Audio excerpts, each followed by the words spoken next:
Olá, meus irmãos, a paz do Mestre Jesus esteja com todos vocês, que o Senhor possa nos abençoar no dia de hoje, que Ele possa trazer mais uma palavra neste momento.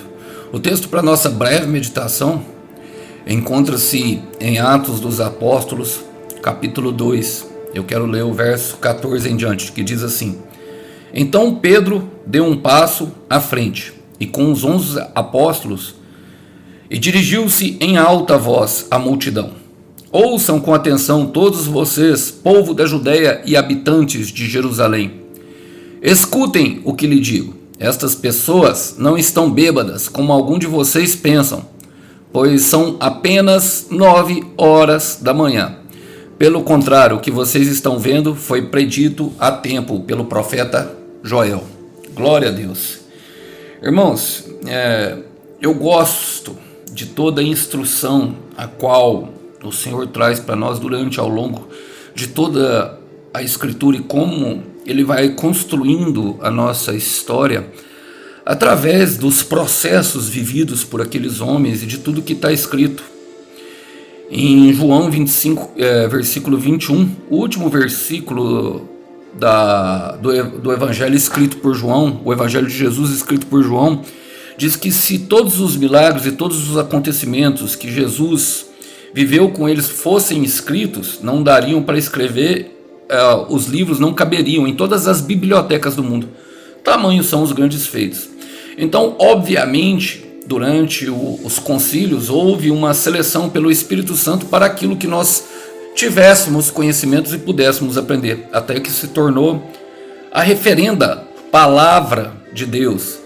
E a palavra de Deus, ela é viva e eficaz, e ela é apta para nos corrigir, nos disciplinar e nos animar a toda boa obra, a fim de nos aprovar a toda boa obra. É o que Paulo fala a Timóteo, e devemos levar isso em consideração quando lemos uma passagem.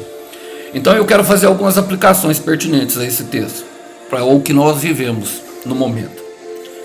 Bom, começa assim, versículo 14. Então Pedro deu um passo à frente.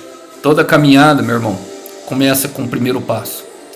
Não importa se a caminhada vai ser grande ou pequena, é necessário nós darmos o primeiro passo. Quando nós ousamos, nós nos tornamos vencedores, não quando nós chegamos ao destino, mas quando nós ousamos a sair da nossa zona de conforto e se atirar ao caminho que Jesus propôs para nós. Eu quero repetir isso para que entre em teu coração, porque eu creio que estou pregando aqui para pessoas que estão com medo de dar o primeiro passo. Nós nos tornamos vencedores não quando nós chegamos ao destino, é no momento em que arriscamos dar o primeiro passo e ousamos sair da nossa zona de conforto. Então Pedro deu um passo à frente com os 11 apóstolos. Eu vou guardar isso, 11 apóstolos, eu quero voltar aqui depois. E dirigiu-se em alta voz à multidão. Irmão, alta voz. Alta voz, eu sei que está falando de volume, mas a voz que Pedro falava, as palavras que Pedro falava não eram as deles. A alta voz remete à voz que vem do alto. É ela que nos dá capacidade de nos dirigir à multidão, é verdade.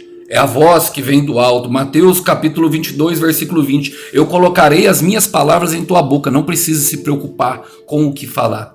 Então talvez você tenha um chamado assim como eu, de ministrar a palavra, não se preocupe. O Senhor colocará as palavras.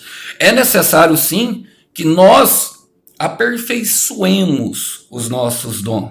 Em 2 Timóteo capítulo 4, versículo 13, Paulo dá uma ordem a Lucas enquanto ele estava preso. Passa em Trode, traga a minha capa, pegue os meus livros e os meus pergaminhos. Por quê? Quanto mais interesse eu tenho, meu irmão, mais interessante eu fico. Eu quero repetir, quanto mais interesse eu tenho, mais interessante eu fico. É necessário que nós não nascemos para estagnação, nós nascemos justamente para ação. Deus nos criou para ação, para atividade, e é em atividade que nós conhecemos Ele, é em atividade que nós vemos as manifestações dele. Nenhum milagre foi feito antes sem Jesus dar a ordem, levante-se. Então eu falo para você, levante-se no Espírito, levante-se no Espírito, porque o Senhor tem algo grande a fazer a tua vida. É necessário colocar, em ação, é necessário colocar tudo isso. Nós não podemos deixar os nossos talentos enterrados nos campos dos covardes. Não. Pelo contrário, o Senhor espera que nós o coloquemos em ação para gerar dividendos e lucros, a fim de glorificar o nome dele. Então, quando nós falamos em alta voz, é porque nós estamos colocando os nossos talentos para gerar algo ao reino. Glória! E ele fala: ouçam com atenção, todos vocês, povo da Judéia e habitantes de Jerusalém, escutem-lhes o que lhe digo. Irmãos, essa é a parte B do versículo 14. Eu quero ler com vocês. É Pedro que está falando aqui. Não é os 11 apóstolos. É Pedro quem está falando. Ouçam com atenção. Eu tenho trabalhado com vocês a questão de Mateus capítulo 13. Os 4 corações que recebem a palavra. O coração que multiplica 30, 60 e 100 é o último coração ali, o último terreno. É aquele que está no caminho. E é justamente o que ouve com atenção. E agora Pedro está replicando o ensinamento do mestre. Ouçam com atenção todos vocês, povo de Judeia. Porque, na verdade, ele teve que aprender. Mas é importante a gente observar alguns aspectos da palavra, alguns milagres a qual Jesus está. Em Marcos 7, do versículo 31 ao 37, tem um milagre a qual o Senhor faz que um homem trouxe, algumas pessoas trouxeram um homem que era surdo e que tinha dificuldade de falar. Mas era porque ele era surdo. Nós já conhecemos pessoas surdas. O meu amigo Joaquim, o meu instrutor lá da academia, ele faz um trabalho, ele tem se aprimorado em fazer um trabalho muito bonito lá para... Ele é instrutor, ele trabalha como personal trainer com pessoas que têm alguma deficiência. Ele fala que o mais difícil de trabalhar é justamente o surdo, porque o surdo, ele perde todos os sentidos. E ao contrário, não, o cego ele consegue se desempenhar melhor. Por quê? Porque o cego consegue enxergar pelo que ouve. Porque os cromossomos responsáveis pela visão, eles começam a trabalhar na audição. Isso dobra a capacidade de ele ouvir. E nós sabemos que o ouvido, as orelhas são um sonar. Assim movem-se os morcegos. Deus é perfeito no que faz. E Paulo fala em 2 Coríntios, capítulo 5, versículo 7. Nós não nos movemos pelo que vemos. Nós nos movemos por fé. Nós andamos, não andamos por vista, andamos por fé. Irmão, e a fé é o quê? A fé é ouvir a palavra de Deus. A fé é se movimentar por aquilo que sabemos, por aquilo que tem ouvidos. E olha só o que Jesus fez na cura desse surdo. Olha, eu sei que isso vai falar com alguém aqui.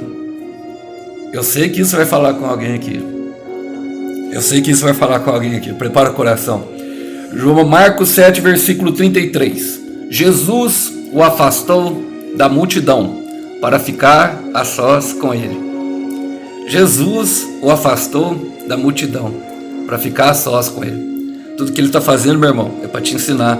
É por isso que você está sozinho. É por isso que você está passando com o deserto. O deserto não se trata de outra pessoa. O deserto se trata de você. É para você aprender. O deserto é seu. É pessoal, minha irmã. É para você aprender. A salvação ela é individual. Então ele pôs os dedos no ouvido do homem e em seguida cuspiu nos dedos e tocou na língua dele. E disse, Efatá. Efatá é abre-se. Perceba, meus irmãos, por que o Senhor tocou primeiro com os dedos nos ouvidos? Porque para se falar é necessário ouvir.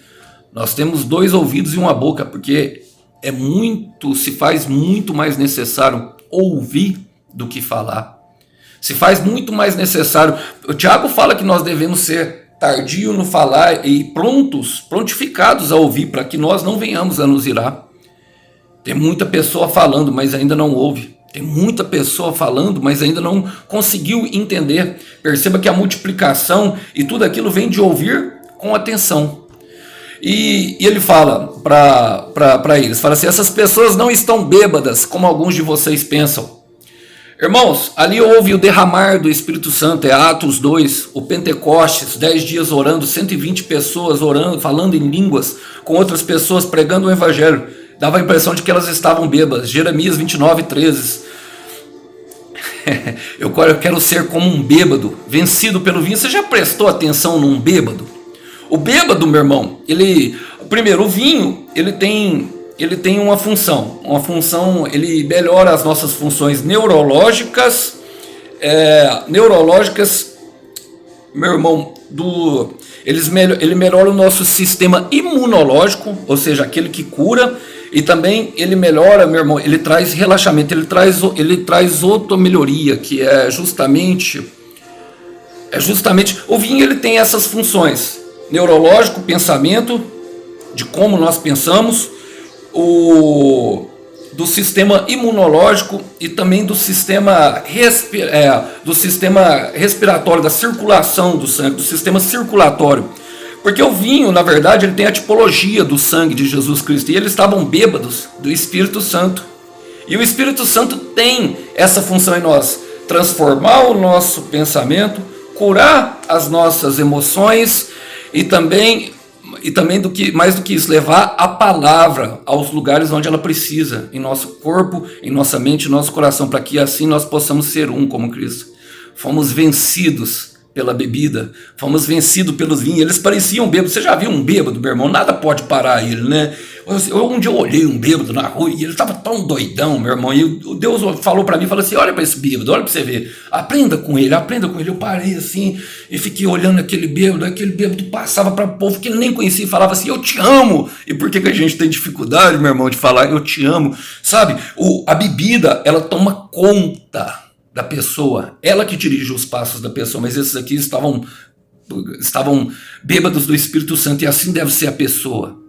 Deve ser a pessoa que busca a Deus, ela deve estar cheia do Espírito Santo. E as pessoas vão achar loucura, meu irmão, porque é escândalo. A cruz, a mensagem da cruz é loucura para os que perecem, mas ela é poder de Deus para os que estão sendo salvos. É o que Paulo diz.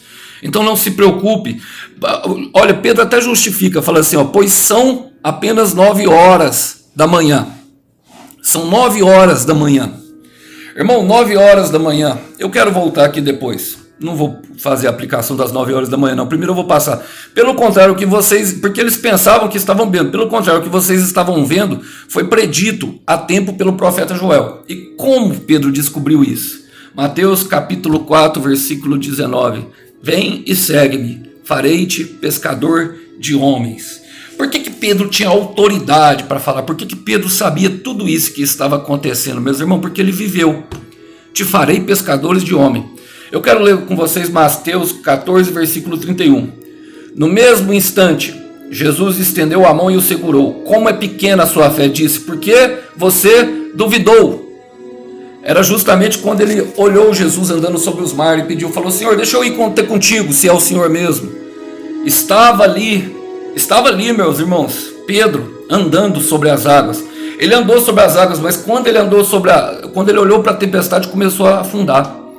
Por que Deus permitiu? Por que Deus permite tanta coisa ruim? Por que Deus permite o divórcio? Por que Deus permite por que Deus permite as tribulações e o sofrimento da nossa vida? Eu tenho certeza que isso vai doer, mas vai curar muita gente aqui. Irmão, só pode ser um pescador de homens quem um dia precisou ser pescado.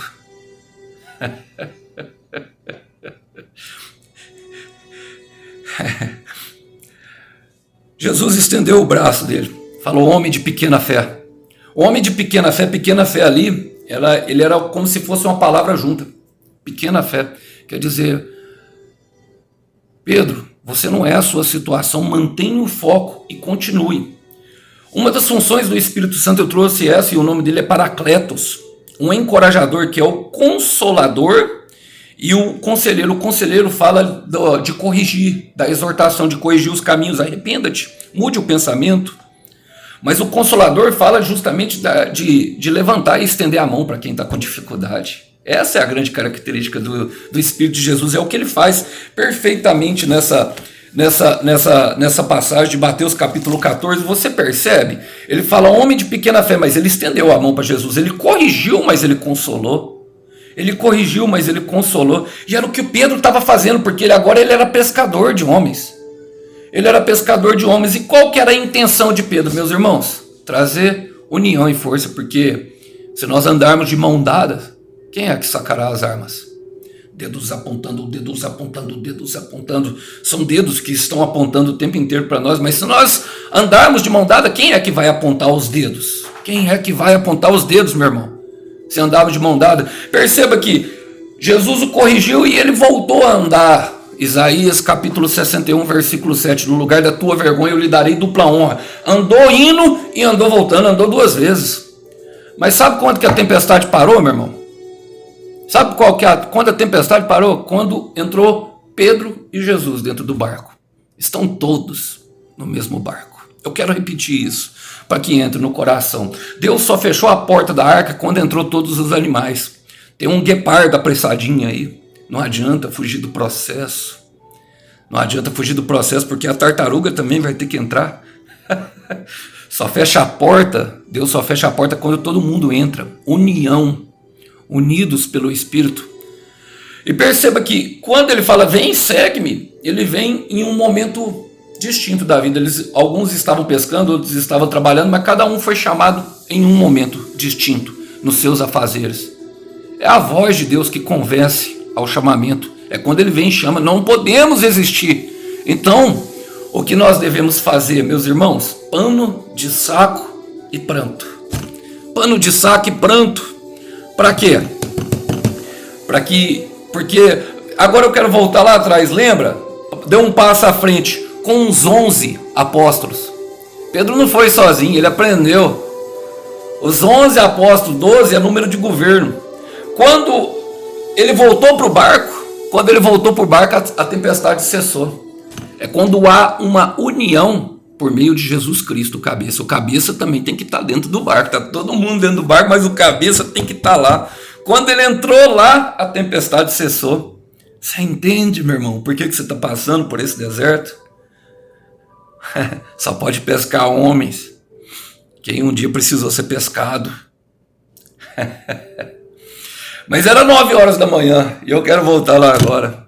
Salmo 30, versículo 7. O choro pode durar uma noite, pode durar semanas, meses, talvez até anos. Mas a alegria vem pela manhã.